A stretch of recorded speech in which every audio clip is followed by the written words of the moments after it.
దేవుని నామమునకు మహిమ కలుగునుగాక. మీకు నా ఉదయకాలపు శుభములు తెలియజేస్తూ ఉన్నాను. వాక్యమును ధ్యానించుకుందాం. సమూయేలు 2వ గ్రంథము 14వ అధ్యాయము 21వ వచనము.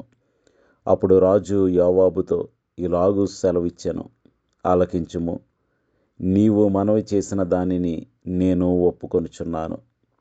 దేవుడి వాక్యము ద్వారా నేడు మనతో మాట్లాడి మనము ప్రభువు యొక్క హృదయము కలిగి జీవించే కృప దేవుడు మనలో ప్రతి ఒక్కరికి దయచేయనుగాక.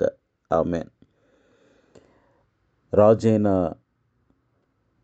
దావీదు యొక్క కుమారుడైన అబ్షాలోము మరి ఒక కుమారుడైన అమ్నోనును చంపి గెషూరు అనే ప్రాంతమునకు పారిపోయాడు. 3 సంవత్సరములు గడిచిపోయాయి. అబ్షాలోము అక్కడే ఉండిపోయాడు. దావీదు అనుదినము అతని గురించి దుఃఖిస్తూ ఉన్నాడు. అయితే అతని మనసు ఎరిగిన యోవాబు ఎంతో జ్ఞానముతో తెలివితో ఆలోచించి తిరిగి అబ్షాలోమును వారి రాజ్యమునకు తీసుకుని రావటానికి ప్రయత్నం చేస్తూ ఉన్నాడు. అప్పటికే 3 సంవత్సరాలు అయిపోయింది. రాజు కూడా ఎంతో దుఃఖంతో ఉన్నాడు. అయితే తండ్రి అయిన దావీదు తన కొడుకుకై ప్రేమ ఉన్నప్పటికీ రాజుగా ధర్మశాస్త్రం ప్రకారం అతనిని శిక్షించాలనే ఈ రెండిటి మధ్య అతడు నలిగిపోతూ ఉన్నాడు. ఒకవైపు తండ్రిగా క్షమించాలి, మరి ఒకవైపు రాజుగా ధర్మశాస్త్రం ప్రకారం శిక్షించాలి. వీటి మధ్యలో అతడు మదనపడుతూ ఉండగా ఈ తరుణంలో యోవాబు ఒక యుక్తితో రాజు మనసును మార్చటానికి, అబ్షాలోమును తిరిగి రప్పించడానికి ప్రయత్నం చేశాడు. మధ్యవర్తిత్వము వహించాడు. The role of a mediator. యోవాబు ఒక స్త్రీని పంపి దావీదుకు తన తప్పును ఎత్తి చూపించాడు. మన జీవితాల్లో కూడా పాపం వల్ల దేవునికి దూరమైన మనల్ని క్రీస్తు అనే మధ్యవర్తి తండ్రి దగ్గరకు చేర్చాడు. మనమందరము దేవునికి దూరమైన అబ్షాలోములమే. క్రీస్తు మనల్ని తండ్రి దగ్గరకు చేర్చిన యోవాబు. చూడండి, ఒకవైపు న్యాయము, మరి ఒకవైపు కనికరము. న్యాయం ప్రకారం అబ్షాలోము శిక్షించబడాలి, కానీ దావీదు కనికరము చూపి క్షమించి అతన్ని తిరిగి రమ్మన్నాడు. దేవుడు మన పట్ల కూడా ఇదే కనికరాన్ని చూపించాడు. అయితే ఇక్కడ ఒక హెచ్చరిక దాగి ఉంది. దావీదు అబ్షాలోమును తిరిగి రమ్మన్నాడే కానీ వెంటనే క్షమించి తన ముఖాన్ని చూడనివ్వలేదు. అయితే దేవుని పిలుపు మరొకలా ఉంది. దేవుడు మనలను పిలిచినప్పుడు సంపూర్ణంగా క్షమించాడు. యవనుడైన అబ్షాలోమును తిరిగి తోడుకుని రమ్ము అని రాజు చెప్పిన మాటలు తప్పిపోయిన వారు తిరిగి రావాలనే కోరుకునే దేవుని హృదయాన్ని గుర్తు చేస్తుంది. ప్రియ సహోదరుడా, సహోదరి, ఇక్కడ దావీదు మనసులో తండ్రి యొక్క ఆవేదన కనిపిస్తుంది. బిడ్డ పాపం చేసి దూరంగా ఉన్న తండ్రి హృదయం ఎప్పుడూ వారి పునరాగమనం కోసమే తప్పిస్తుంది. తిరిగి తోడుకుని రమ్ము అన్న దావీదు మాటలు ఏ ఒక్కరూ కూడా నశించిపోకూడదని కోరుకునే దేవుని ప్రేమకు ప్రతిరూపంగా మనకు కనిపిస్తూ ఉన్నాయి. దావీదు హృదయం అబ్షాలోము వైపు ఉందని యోవాబు గ్రహించాడు. మనం కూడా ప్రియ సహోదరుడా, సహోదరి, సమాధానపరిచే వారముగా ఉండాలి. ఎందుకంటే సమాధానపరచువారు ధన్యులు, వారు దేవుని కుమారులు అనబడతారు అని కొండ మీద ప్రసంగంలో ప్రభువే బోధించారు. మన ప్రభువు మాటల మనిషి కాదు, ఆయన చేతల మనిషి. అందుకనే కొండ మీద ప్రసంగంలో ఆయన బోధించి విడిచిపెట్టలేదు. కానీ సమస్త మానవాళిని తండ్రితో సమాధానపరచటానికి సమాధానకర్తగా ఈ లోకంలోనికి వచ్చిన దేవుడు సమాధానపరచటానికి ఆయన సిలువలో బలియాగమయ్యాడు. ప్రియ సహోదరుడా, సహోదరి, నీవు ఎంతమందితో సమాధానం కలిగి ఉన్నావు? ఎంతమందిని సమాధానపరిచావు? అయితే ఇక్కడ ఒక లోతైన విషయం ఉన్నది. అదేమిటంటే సగం క్షమించడం వల్ల కలిగే గొప్ప ప్రమాదము. ఇది చాలా ప్రాముఖ్యమైన పాఠము. దావీదు అబ్షాలోమును నగరంలోనికి, రాజ్యంలోనికి అనుమతించాడే కానీ 2 సంవత్సరాల వరకు తన ముఖాన్ని చూడనివ్వలేదు. ఈ అసంపూర్ణ క్షమాపణే అబ్షాలోము మనసులో పగను పెంచింది. తర్వాత కాలంలో తిరుగుబాటుకు దారితీసింది. ప్రియా సహోదరుడా, సహోదరి, నిజమైన సమాధానం అంటే కేవలం దూరాన్ని తగ్గించడం మాత్రమే కాదు కానీ సంబంధాన్ని తిరిగి పునరుద్ధరించాలి, బలపరచాలి, సంపూర్ణంగా క్షమించాలి. అయితే ఇక్కడ గమనించండి, దేవుడు తన కార్యాలను నెరవేర్చడానికి ఒక్కొక్కసారి మానవ జ్ఞానాన్ని కూడా ఉపయోగిస్తాడు. ఏ విధంగా యోవాబు తెకోవ స్త్రీ యొక్క యుక్తిని ఉపయోగించాడో ఆ విధంగా అన్నమాట.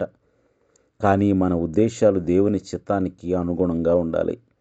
పరిశుద్ధ గ్రంథంలో ఇంకొన్ని ఉదాహరణలు మనం చూసినట్లయితే ఫిలోమోను, ఒనేసిము. అపోస్తులైన పౌలు యజమాని దగ్గర నుండి దొంగతనం చేసి పారిపోయిన దాసుడైన ఒనేసిము కోసం మధ్యవర్తిత్వం వహించాడు.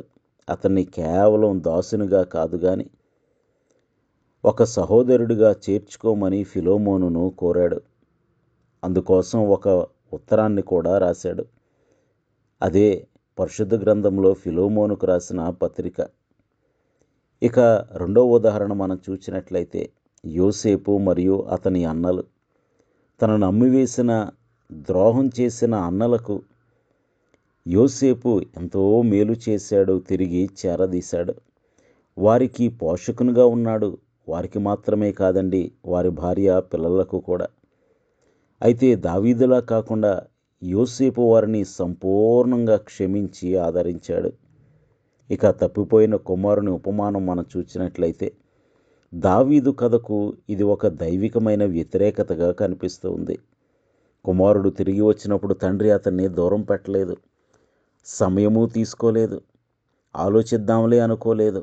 వెంటనే పరుగున వెళ్ళి కౌగిలించుకుని ఆ కుమారుని కొరకు తిరిగి వచ్చినందుకు సంతోషించి గొప్ప విందు చేశాడు. ఆ తప్పిపోయిన కుమారుని సహోదరుడు కోపగించుకున్నప్పటికీ వానిని కూడా సముదాయించి ప్రేమతో చక్కని విందు చేశాడు ఆ తండ్రి. ప్రియా సహోదరుడా, సహోదరి, దేవుడు మన పట్ల కలిగి ఉన్న ప్రేమ అటువంటిదే. చరిత్రలో మనం చూసినట్లయితే అమెరికాలో అంతర్యుద్ధం ముగిసినప్పుడు ఆ ఉత్తర రాష్ట్రాలు తిరిగి కలవటానికి లింకన్ ఎంతగానో కృషి చేశాడు. పత్రికా విలేకరులు వచ్చి ఇప్పుడు వారిని ఏ విధంగా కలుపుకుంటారు, ఎంతకాలం వారు శత్రువుల్లా వ్యవహరించారు కదా అనంటే అప్పుడు అబ్రహాం లింకన్ అన్నాడు, వారు ఎప్పుడూ విడిపోనట్లుగా వారితో వ్యవహరించండి అని. ఎంత గొప్ప ప్రేమ! ఎవరి పట్ల ద్వేషం లేకుండా అందరి పట్ల దయతో వారిని తిరిగి దేశంలో భాగస్వాములను చేయాలని అతడు తెలియజేశాడు. ప్రియా సహోదరుడా, సహోదరి, అటువంటి సంపూర్ణ క్షమాపణ మనలో ఉందా?